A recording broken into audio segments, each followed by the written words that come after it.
নমস্কাৰ বন্ধুসকল, আপোনালোকে বাৰু আমৰ খেতি কৰিছে নেকি? আম আপোনালোকৰ ধুনীয়াকে লাগে, লমালমে লাগে, এনেকুৱা ধৰণৰ আম লাগে, কিন্তু সময়ত আপোনালোকে আম খাব নাপায়, আমৰ ভিতৰত গোটেই পোক হয়। এনেকুৱা সমস্যা হয়তো আপোনালোকে পাইছে বা পাই থাকে। এনেকুৱা সমস্যা ইয়াৰ আম লাগিছে কিন্তু লমালমে, কিন্তু পিছত আপোনালোকৰ পোক হয়। তাৰ কাৰণে আপোনালোকৰ এটা সহজ উপায় আজি দেখুৱাম। আপোনালোকে এখন ফ্ৰুট ফ্লাই ফাৰ্ম পাতিব লাগিব। অৰ্থাৎ এই আমবোৰ যে ভিতৰত পোক হয়, এবিধ মানে ফ্ৰুট ফ্লাই বুলি কয়, ফল মাখি অসমীয়াত যদি কওঁ। এই ফল মাখিয়ে এইবোৰ কৰে। ফল মাখিটোৱে আহি ভিতৰত এই আমৰ ভিতৰত কলি অৱস্থাতে ইয়াতে মানে ইহঁতৰ যিডাল অভিপজিত আছে, অভিপজিতৰেদি বিন্ধা কৰি তাৰ ভিতৰত ডিম পাৰি দিয়ে।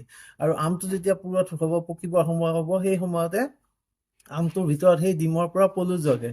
পলুবোৰে লাৰ্ভাবোৰে আমটো ভিতৰে ভিতৰে খাই খোলা কৰি থৈ দিয়ে। গোটেই ভিতৰত বিষ্ঠাহে ভৰ্তি হৈ থাকে। আপোনাৰ বাহিৰৰ পৰা দেখাত আমটো ধুনীয়া হৈছে, যেতিয়া আপুনি খাবৰ কাৰণে কাটিব তেতিয়া দেখিব ভিতৰত বিষ্ঠা আৰু কলা, আপুনি খাব নোৱাৰে, গোটেই মনটো বেয়া লাগি যাব। ইয়াৰ ভিতৰত যদি এতিয়াই এই যিটো ফ্ৰুট ফ্লাই ডিম পাৰিছে, আপুনি কিন্তু দেখা নাপায়, কিন্তু ফ্ৰুট ফ্লাই আপোনাৰ ঘূৰি আছে। এতিয়া ইয়াৰ কাৰণে কি কৰিব লাগিব? আপুনি ফ্ৰুট ফ্লাইটো কণ্ট্ৰল কৰিব লাগিব। যিটো ফল মাখি, ইহঁতে কি কৰে? ইহঁতে ডিম পাৰে, ডিমৰ পৰা পলু হয়, পলুটো ঠিক আমটো পুৰত হোৱাৰ সময়লৈকে পলুটো জাগিব। তাৰপিছত সেই পলুটোৰ পৰা লাৰ্ভাৰ পৰা পিউপা হ'ব। পিউপাটো কিন্তু মাটিত কৰে, মাটিত পিউপা হ'ব, মাটিত তাৰমানে তাহাঁতে পিউপা কৰিব। সেইকাৰণে আমৰ তলিখনো আপোনালোকে চাফ চিকুণ কৰি ৰাখিব লাগে। পাৰিলে গোবৰ মাটিৰে, বিহাৰৰ ফালৰ খেতিয়কে গোবৰ মাটিৰে আমৰ তলিখন লেচি থয়, মুচি থয়। সেইটো তেওঁলোকে হয়তো চাইণ্টিফিক নলেজটো নাজানে, কিন্তু সেইটো লেচি থলে ভাল বুলি ভাবে। তাৰ চাইণ্টিফিক ব্যাখ্যাটো এইটোৱে, মাটিৰ পৰা যেতিয়া পলুটো মাটিত পৰিব, মাটিত যাতে পিউপেট কৰিব নোৱাৰে। এতিয়া আমি এইটো কেনেকে কণ্ট্ৰল কৰিম চাওঁ। আপোনালোকে এখন ফ্ৰুট ফ্লাই ফাৰ্ম পাতিলে এইটো কণ্ট্ৰল হ'ব। ইয়াৰ ফ্ৰুট ফ্লাই মানে হ'ল এখন ফেৰমন ট্ৰেপ। ইয়াত এবিধ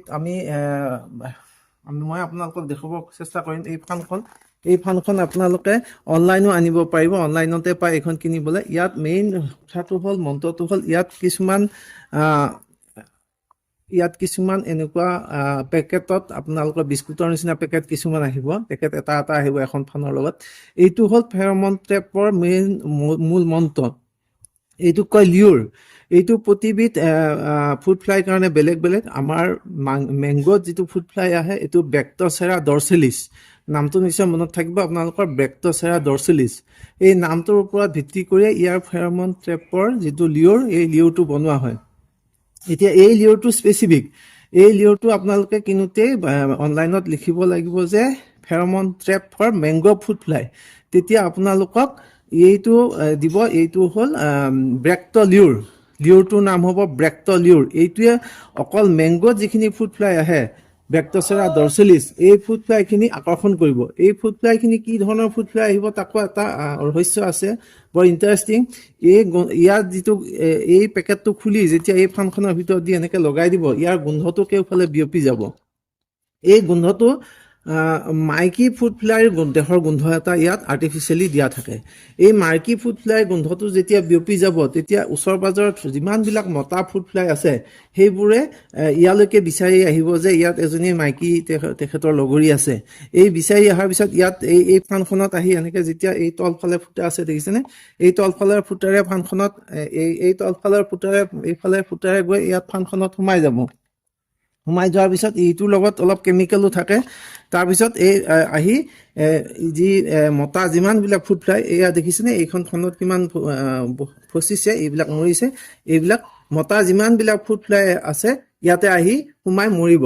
তেনেকে এই অঞ্চলটোত থকা যিমানবিলাক মতা ফ্ৰুট ফ্লাই মৰি শেষ হোৱাৰ পিছত মাইকী ফ্ৰুট ফ্লাইবিলাকে যিবিলাক আৰু ডিম পাৰিব, সেই ডিমৰ পৰা কোনো ধৰণৰ ডিমবিলাক নজগিব, তাৰ পৰা কোনো ধৰণৰ পলু জন্ম নহ'ব। তাৰ ফলত এই গোটেই অঞ্চলটোত যিমানবিলাক এই মেংগোৰ কাৰণে ফ্ৰুট ফ্লাই আছিলে, বেক্টচেৰা ডৰচেলিছ, সিহঁতৰ বংশটো নাশ হ'ব।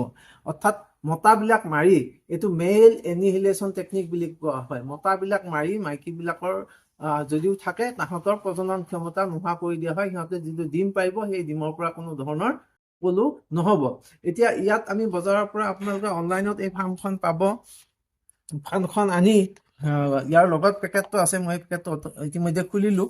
পেকেটটো খুলি, এটা বিস্কুটৰ নিচিনাকৈ পেকেট থাকে, পেকেটটো খুলি এইটো লিউৰ, এই লিউৰটো ইয়াত দি এনেকে ফাৰ্মখন আপোনালোকে ইয়াৰ পৰা তলৰ পৰা এইটো বন্ধ কৰি দিব পাৰি। ধুনীয়া টেকনিক থাকে এইটো। এনেকে ঘূৰাই দিলে বন্ধ হৈ যাব। দি আপুনি আম গছজোপাত এনেকে ওলমাই দিয়ক। ঠিক আমখিনি য'ত লাগি আছে আমৰ ওচৰতে, আমৰ পৰা ঠিক আমৰ তলৰ পৰা 1 ফুট তলত, বেছি তলতো ওলমিব নালাগিব, বৰ বেছি ওপৰতো ওলমিব নালাগিব, এনেকে ওলমাই থৈ দিয়ক। ওলমাই থৈ দিয়াৰ পিছত গোটেই ফ্ৰুট ফ্লাইখিনি আহি ইয়াত সোমাব, সোমাই মৰি থাকিব। মৰাৰ পিছত আপোনাৰ আমখিনি ৰক্ষা পৰিব আৰু কোনো ধৰণৰ ইয়াত আমৰ পোক নহয়। ইয়াৰ উপৰিও আপুনি মই ইতিমধ্যে ক'লো, আমৰ তলিখন চাফ চিকুণকে ৰাখিব। ইয়াত যদি যিবিলাক আম পচা সৰা থাকে সেইবিলাক আঁতৰাই দিব। তলিখন পাৰিলে মুচি কাচি চাফ চিকুণকে ৰাখিব, যাতে সিহঁতৰ জীৱন চক্ৰটো সম্পূৰ্ণ নহয়, অৰ্থাৎ পলুৰ পৰা আকৌ পিউপা হ'ব নোৱাৰে, পিউপাৰ পৰা আকৌ এডাল হৈ পেলাই আকৌ মাটিৰ পৰা ওলাই আম গছলৈ আহে। গতিকে এই চিম্পল তৰিকাটোৰে আপোনালোকে আমখিনি ৰক্ষা কৰিব পাৰিব।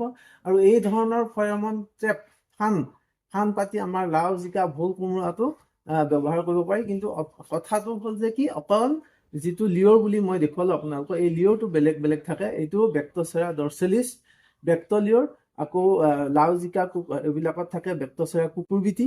অকণমান লিঅ'ৰটো বেলেগ হ'ব, বাকী ফানখন একে হ'ব পাৰে। এনেকুৱা ধৰণৰ যেতিয়া আপোনালোকৰ যি এইখিনি বজিব, এইখিনি আপোনালোকে পিৰিয়ডিক ক্ৰমে 2 দিনে 3 দিনে এনেকে উলিয়াই এইখিনি পেলাই দিব। এইবোৰ মই পেলাই দিলোঁ। দি পুনৰ আপুনি আকৌ লিঅ'ৰ কেইটা ৰাখি সেইখন পাতি থব।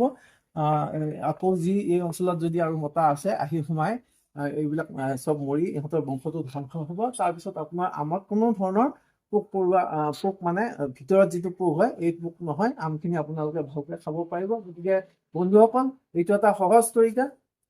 আপোনালোকে এই ফানখন ক'ত পাব? এখন অনলাইনতো কিনিব পাৰিব, যিকোনো ধৰণৰ অনলাইন প্লেটফৰ্মত আপোনালোকে পায়। আমি পাৰিলে লিংকটো দি দিম আপোনালোকলৈকে।